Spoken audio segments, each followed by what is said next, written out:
Quicker,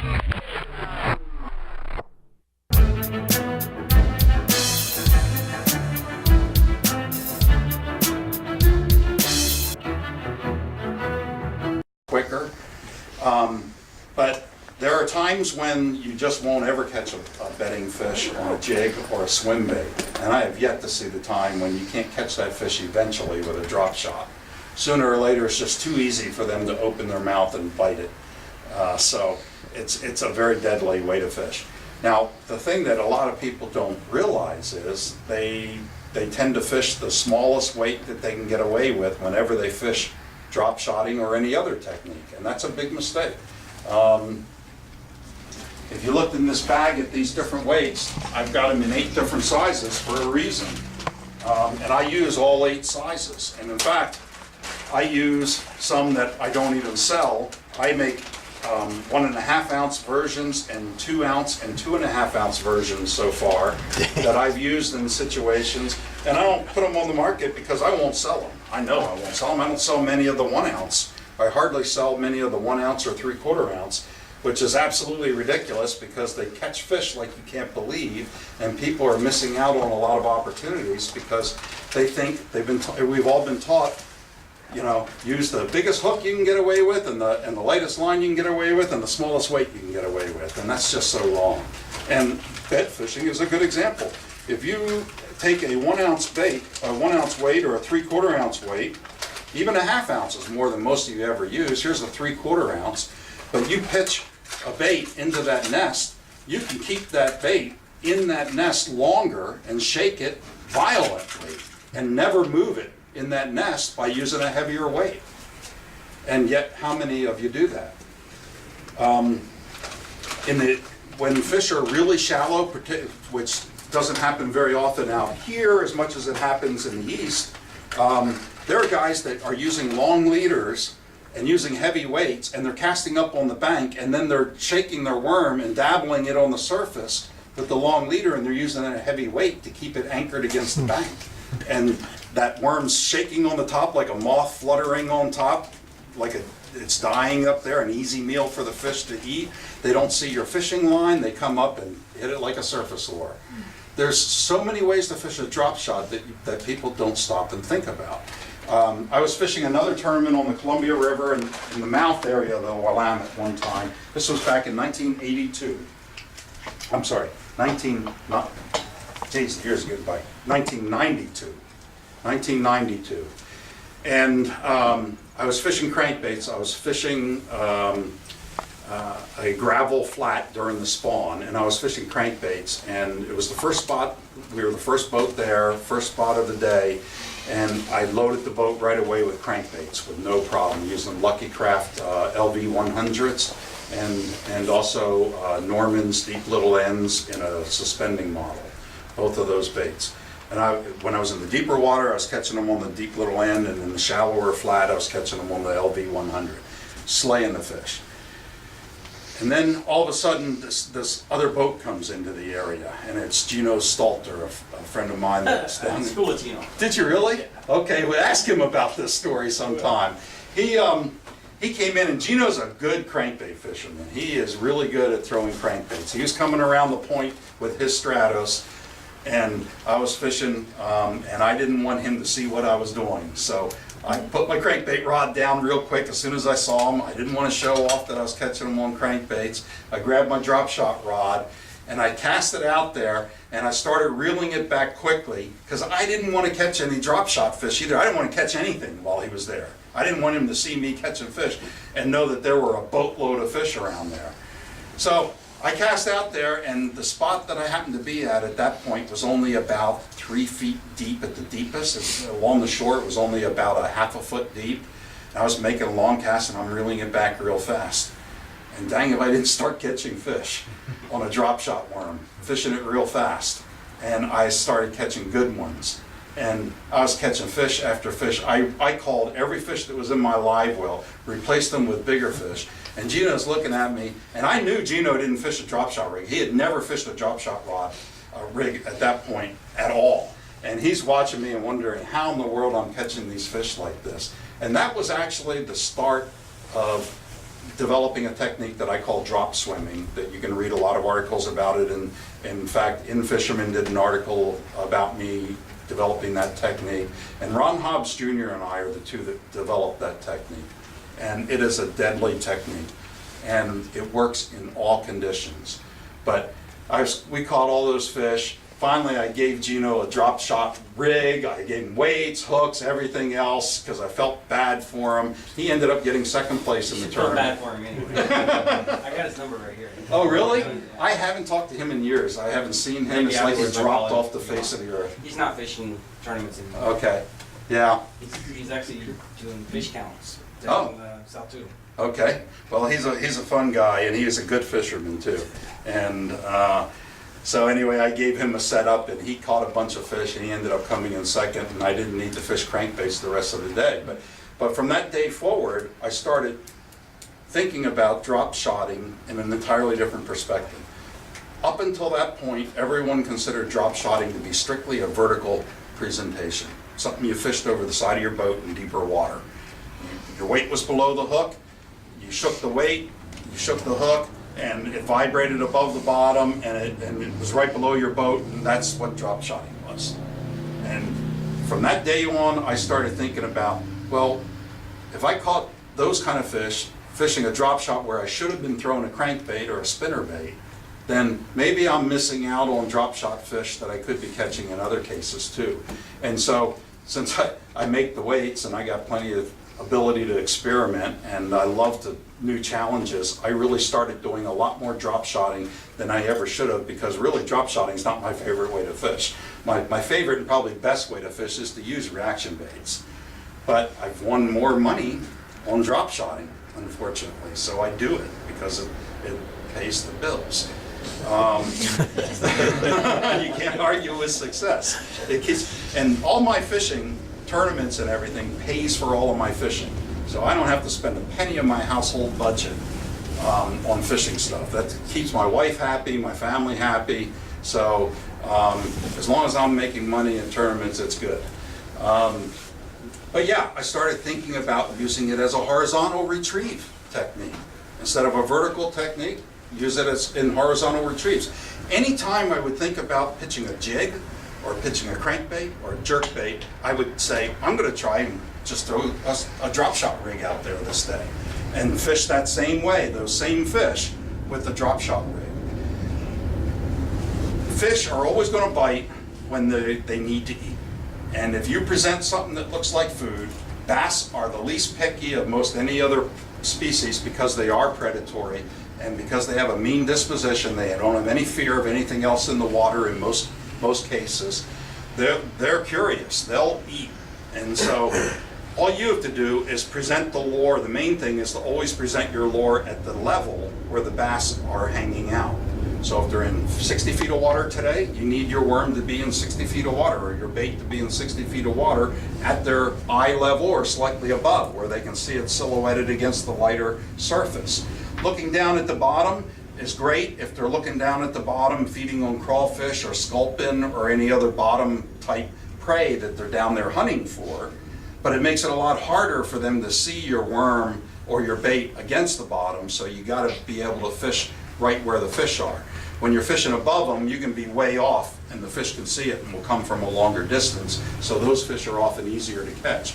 But if they're feeding on minnows that are swimming in the middle of the column, why shouldn't you fish a drop shot rig with a minnow type bait, swimming it through the middle of the column? The thing that people fail to remember is that because the weight is below the worm or below the bait, you're able to impart some unique action to that bait that you can't do if the weight is up at the nose of the bait. When you're fishing a Texas rig and the weight is at the nose of the bait, the worm goes wherever the weight pulls it, and the weight takes all the action out of the worm. But when you've got the weight below the bait,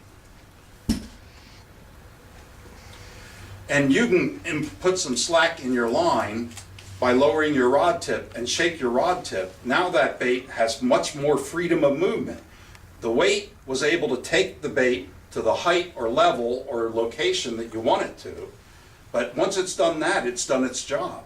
Now, you want that bait to have the best freedom of movement, and a floating worm will have even more freedom of movement. And so, even if this weight is not, everybody thinks you fish a drop shot rig and the weight goes on the bottom, you keep the weight in one spot and you shake your rod tip. That's what you read in all the articles. Your weight stays in one spot and you just shake the worm. You don't shake the weight. Well, there are a lot of times when I'll fish and I want that weight dragging on the bottom while I'm shaking the rod tip. So if you're catching fish dragging a hula grub or a jig, any type of jig, and you're dragging it along the bottom, well, there isn't a whole lot of action other than the tails of the jig that are causing action as it's moving through the water. With a drop shot rig, you can put even more action on it as you're dragging it through the bottom because the weight is below the hook. And that rod tip movement allows that bait to dance a lot more. So think of drop shotting as a different way to present your bait. You can do this along the bottom, you can do it in the middle of the water column. That's why I make 1/8 ounce weights and 1/16 ounce weights. That day that I was catching them on the Willamette River that Gino came up, that rod was tied up with a 1/8 ounce weight. And that weight was not touching the bottom when I was reeling it. I was casting it out, and let's see. And as I was retrieving it, I was just shaking the rod tip, and I was turning the reel handle at a steady, even pace. So I'm basically shaking the rod tip like this. I'm holding the rod at about a 9 o'clock to 10 o'clock position. That's generally when I'm drop swimming, I hold the rod at a 9 to 10 o'clock position. I don't hold it higher, and I don't hold it lower. If you're dragging, you can tell people are dragging because they're holding the reel like this and the rod tips down at the bottom so that the wind's not blowing their line and they're just pulling it along at a straight angle. Well, I like to hold the rod at about a 9 to 10 o'clock position, and you can bounce the belly of your fishing line real well that way and put a lot of action on the bait. Now, a lot of times they won't hit it while you're actually vibrating it. So you want to interrupt those vibrations with brief pauses. And 9 times out of 10, it's when you stop shaking it. That's when they're going to hit it. The shaking, think of a cat playing with a ball of yarn. When you've got that ball of yarn moving and shaking, that cat's really interested and it's coming out of it. But the moment you stop, that cat takes a swipe at it, or it pounces on it, jumps on it. Bass are the same way. As soon as you stop the movement, that's when they jump on it.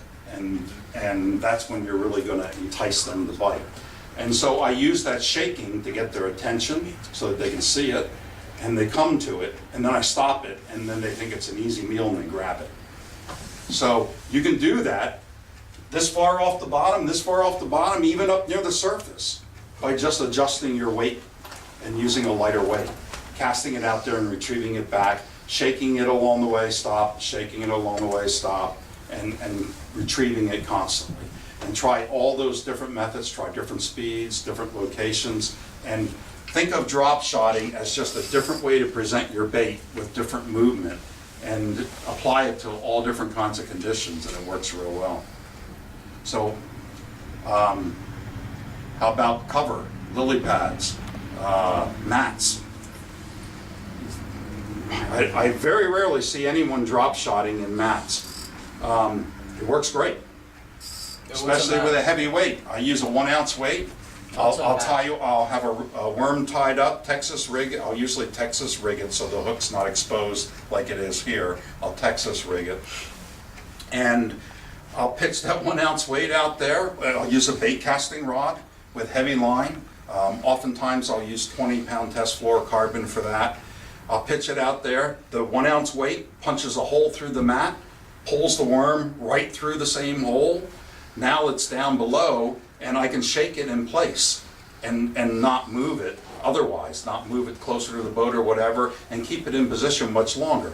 Now, it's a slower way to fish than punching mats and trying to cover a lot of water. It's not the way I prefer if I need to cover a lot of water. But if I think fish are in that area, and I think I need to entice them to bite, there's not a better way to do it. And occasionally when you're pulling it out, you'll get gunk on your lure that you may want to pull off, and that can be a little bit of a problem, but it's not as often as you think, especially if you Texas rig it. So definitely something that you want to give a try. Think about doing that in situations that you would never think to use drop shotting. The largest bass that I've ever caught in a tournament was one that was 9 pounds at Clear Lake, and I caught it wacky rigging a drop shot rig with a 6-inch Senko on 17-pound test line, basically doing that, pitching it into heavy cover, and I caught that fish drop shot with a bait casting rod. So you're only limited by your own imagination. And don't limit yourself to worm-type baits either. Some of the baits that I've got in that bag, I've got flukes, tubes, crawfish, baits, any bait that, in fact, baits that you've got that you've never caught a fish on before, try drop shotting them. I'll bet you'll catch fish on them, and you won't have wasted the money you spent on that goofy-looking bait. Why is everybody looking at Delano? Yeah, here's a Castaic baits, fluke style bait, Love it. and I've caught a 6-pound smallmouth on this in the Columbia River, drop shotting it. So you just, tubes, nose hooking a tube works great. A lizard, drop shotting a lizard, bite the head off the lizard, drop shot, hook it on, drop shot it. No limit to your imagination, and you have opportunities to present baits in ways that the fish are not used to. And when you're fishing smaller waters that get a lot of pressure, it's always good to throw something that the fish haven't seen in a way they've never seen it before. I use a lot of these tapeworms. They're not, unfortunately, you can't buy them on the market anymore unless you get them on eBay or somewhere, but they're Clearwater custom tackle tapeworms. Yep. I bought it, but every time I find them, Yeah. clearance bins once in a while. I've got a couple hundred of this color left, the sand color. I love and the sand it's- color. There's nowhere that I can't catch fish on this if people can catch them. And Very I nice. make a lot of trips to Southern California still and fish down there all the time and catch big fish on this little worm with Yeah. 6-pound test line or Love it. 5-pound test line all the time. Yeah. That's what I caught the world record walleye on, Really? that worm right there, Yeah, that color. So, yeah, it's hard to beat sand for small Yeah. ones. okay, I've taken far too much of your time, so let me open it up to questions and ask you guys what else you want to talk about that I didn't cover.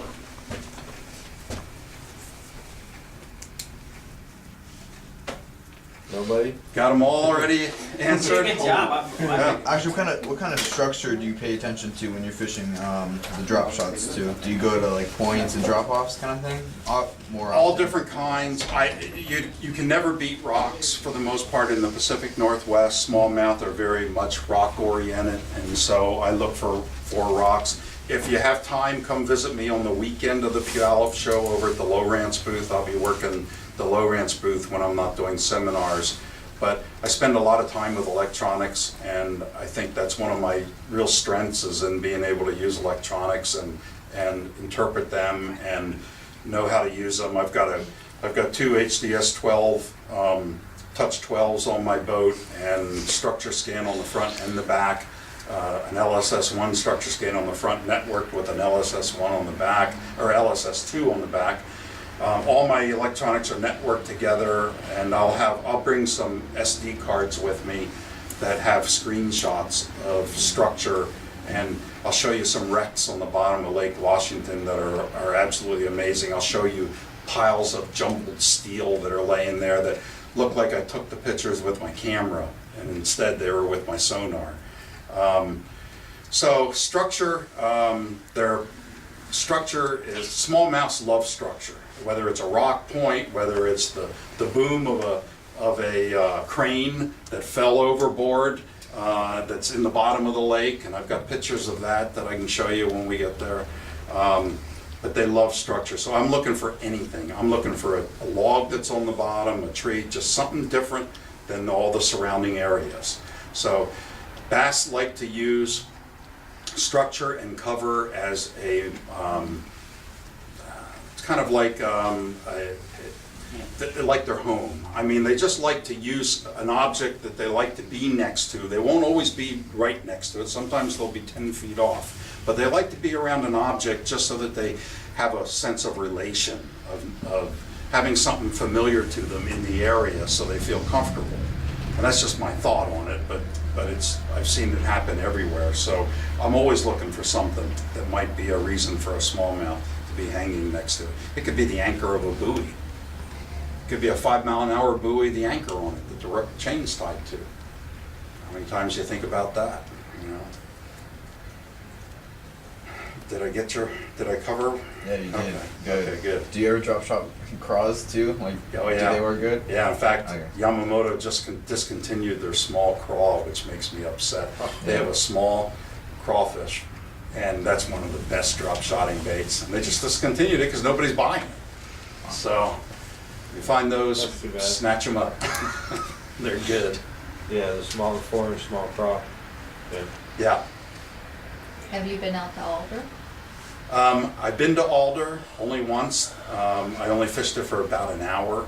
I've been out there a couple times working on some fisheries projects, but it's a neat lake, and I know there are some good sized fish there.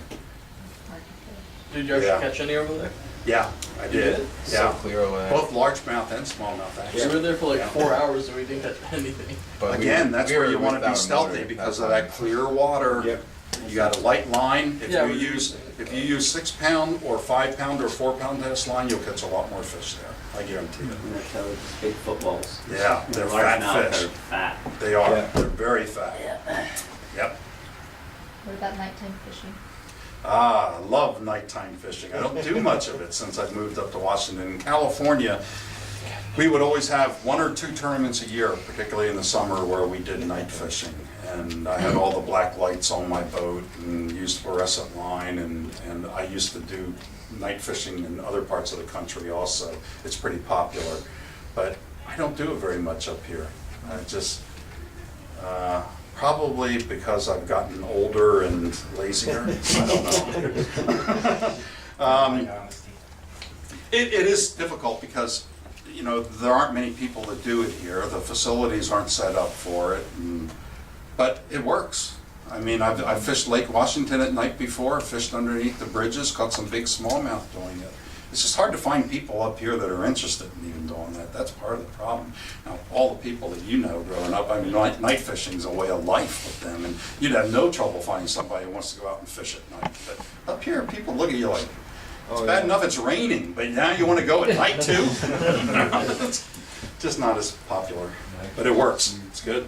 I always figure it's closed, like the lakes. Yeah, a lot of them aren't. Technically, it is on a lot of lakes, but a lot of police will look the other way if you're out there fishing. You definitely have to look at the rules for every lake. Yeah. You should do that no matter what, day or night, no matter what, because every lake has different rules in this state. Most of your WDFW ramps say it's the dusk to dawn.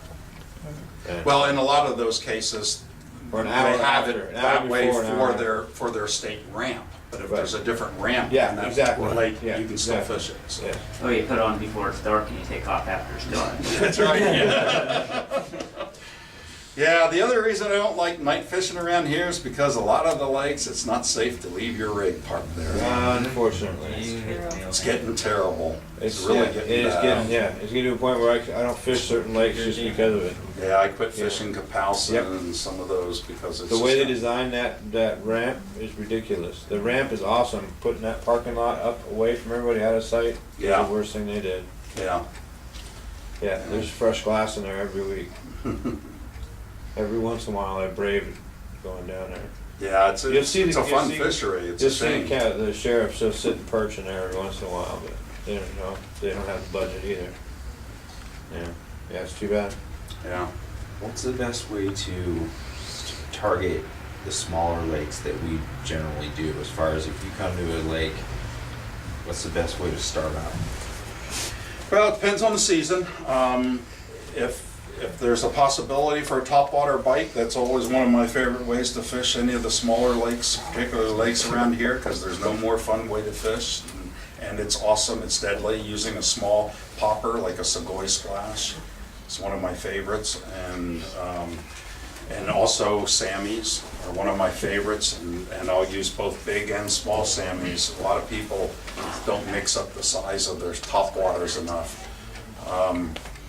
Frogs in the ones that are like Sequalichew and stuff like that, good place to throw frogs. So that's always a fun way to fish. I love fishing frogs. But, the main thing is the stealthy approach, the quietness, and drop shotting you can't beat. I mean, drop shotting will work in all these lakes. The size that I gave you there is the 1/4 ounce, and that's probably the size that's the size I sell the most of, so I know that's what most people use. But a 3/16 ounce and a 1/8 ounce and a 1/16 ounce, if you're not fishing those, you're missing out on a lot of fish. A lot of fish. Ron Hobbs and I both have probably won, the sizes that we've won the most money on are the 1/16 ounce and the 3/8 ounce. 3/8 ounce is a little heavier than what most people use, but it puts a different action on the worm, and it's easy to feel and maintain contact with, and especially if you're fishing the Columbia River or any place where there's current, that 3/8 ounce weight is enough to give you that straight line between your rod tip and the hook, and it'll make a big difference in the number of fish. Again, the hook's above the weight, so it doesn't affect the fish. The fish aren't spooked off by the larger weight. It just looks like another pebble rolling along on the bottom. And when they bite the worm, they feel the little resistance. If you don't have your line real tight, they feel very little resistance, so it doesn't spook them. They're not feeling the weight of the weight. So don't let the size of the weight scare you into using it. That's the biggest problem. It's hard getting people to use the other size weights, and it's a shame, because if I need to fish along the bottom and I need to fish quickly, if the fish are really active, like it's July, and after spawn and the water warms up, when water temperatures reach 68 degrees up to 72 degrees, smallmouth and largemouth bass both are at their peak of their metabolism. They're the most active at that point. Every other bait fish in the water are also at usually their peak of their metabolism. So bass expect to see minnows being very lively. They expect to see any type of bait fish or any other type of prey to be moving through the water at a quicker pace than they would in January or February or March when the water's cold. So you want to mimic the actions and the movements of the prey based upon the seasonal considerations as well. In the summertime, everything's more active. Wintertime, everything slows down. Now, you can still catch fish with an active presentation in the winter, and you can still catch fish dead sticking a lure in the summer. There's always exceptions, and if you can't make the right cast at the right moment, no fish is going to refuse that Senko sinking down in front of them real slow in the summer. But I guarantee you, when you're catching that fish on that Senko, somebody else is throwing a jerkbait or a crankbait with an active presentation that more mimics the action that's happening, and they're catching more fish than you, because they're covering more water and they're mimicking the natural conditions. So you want to keep that in mind. Heavier weights will allow you to fish a soft plastic faster along the bottom or faster in the mid-column. Lighter weights could let you fish them slower or higher up in the column. Just different ways to think about it. You keyed in on the shape of the weight, but I don't even know if they make tungsten weights, They do. teardrop or not. Yep. Is there? Yep, they do. Do you And- feel that there's a big difference between using like tungsten compared to lead No. because of the different size? No, if they did, I'd make them.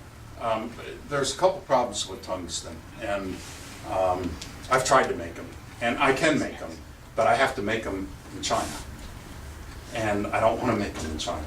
When I first made quick drops, I had them made in China, and then I had them made in Korea, and I got sick of it because there was no quality control. I'd work real hard, get everything perfect, and then the next batch would come and they wouldn't be exactly the same. And trying to communicate, as anal as I am and want everything perfect, it just made me sick. So I gave it up. I have them made in the United States completely now because of that. But tungsten, the shape, the teardrop shape, attributes or contributes more to the actual sensitivity feeling than the material, the metal. I've tried fishing tungsten teardrops and lead teardrops, The teardrops, no matter what it's made out of, I get a better sense of feel for than I do a cylindrical weight or a round weight. You just get a much better sensitivity. The lead and the tungsten, the difference in actual size, everybody says tungsten's half the size of lead. That's not true. It's slightly less than lead. It's not enough to make a noticeable difference, particularly in a teardrop shape. It cost me a minimum of $1 to sell a tungsten weight. If I were to bring one out, I'd have to charge a minimum of $1 per weight. And compared to 15 cents for a lead version. And between the two, I can catch as many fish on that lead one as you can on that tungsten. Now, if you feel a whole lot more confident putting on $1 plus tungsten, you'll probably catch more fish because you're confident. And No, you're I going to follow pay the other attention. way So around. I can't argue with that. I just want to make sure I wasn't going to, You're not missing out. You're not missing out. The few guys that I know that are fishing tungsten weights, and most of them are in California, are doing it because they get them for free, so they don't care how much they cost. Yeah. But this is one of my pet peeves, and I've been very active over the last 10 years in fighting a lead tackle ban in Washington State. And hopefully you all are doing your part to fight that too, because there's a couple organizations that are trying to eliminate lead completely from our waters, which is absolutely absurd. But they're intent on doing it, and it comes up every other year, and we're going to continue to fight it. And they keep trying to tout that tungsten's more environmentally friendly. And like I said, I've got a degree in ecology too, and I consider myself a scientist. I consider myself an environmentalist, but I'm more of a conservationist than I am a preservationist. And tungsten is not environmentally friendly, let me tell you. It takes a minimum of 4,000 degrees of heat to melt tungsten. Yeah. So how much energy are you consuming to make that one little weight? How much energy are we wasting? What's our carbon footprint on producing that tungsten weight? And nobody thinks about that. Nobody brings it up. We're doing it in China, where there are very few environmental regulations. Virtually all tungsten weights are being made in China now. A couple in Korea, but mostly China. And they have no environmental regulations, standards to adhere to. So all that air pollution and water pollution is making its way back to other places of the globe anyway. So are we fooling ourselves by calling tungsten an environmentally friendly metal? I'd say we're hurting ourselves because it's not environmentally friendly. And tungsten is more toxic in certain conditions than lead is. And lead is only toxic in acidic conditions. In 90% of the conditions that lead is in, particularly fishing tackle, it's never toxic. It's only toxic when it gets ground up in the gizzard of a goose or waterfowl, swans, things like that. And it's the mixture of the acids in their digestive tract and the grinding action that will allow the lead to get into their bloodstream and cause lead toxicosis. So it's good to restrict lead shot in certain conditions. Lead fishing tackle, it's ridiculous. It's just absolutely absurd. So, and instead, when we lose the ability to catch fish with lead, we're going to find other ways to catch those fish because we're not going to quit fishing. And those other ways aren't going to be as environmentally friendly. So, Are these lead 100% lead? yeah, they are. Then Sure shouldn't it lead. be heavier than tungsten? No, well, On the- that's on the periodic. Yeah, that's what elements. I've always thought. Yeah, that's an interesting point. Essentially, they're so close that there's no difference. The only thing that really is more dense is gold and a few of the other precious metals, and I sure can't afford to make them out of that. But no, tungsten is actually, pure tungsten, not nickel tungsten, but pure tungsten is actually heavier. So, yeah. Most tungsten that you get is nickel tungsten anyway. It's not pure tungsten. So. Okay, what else? Well, thank you. Hopefully that wasn't too long for you. I guess it's time for me to go home and eat dinner.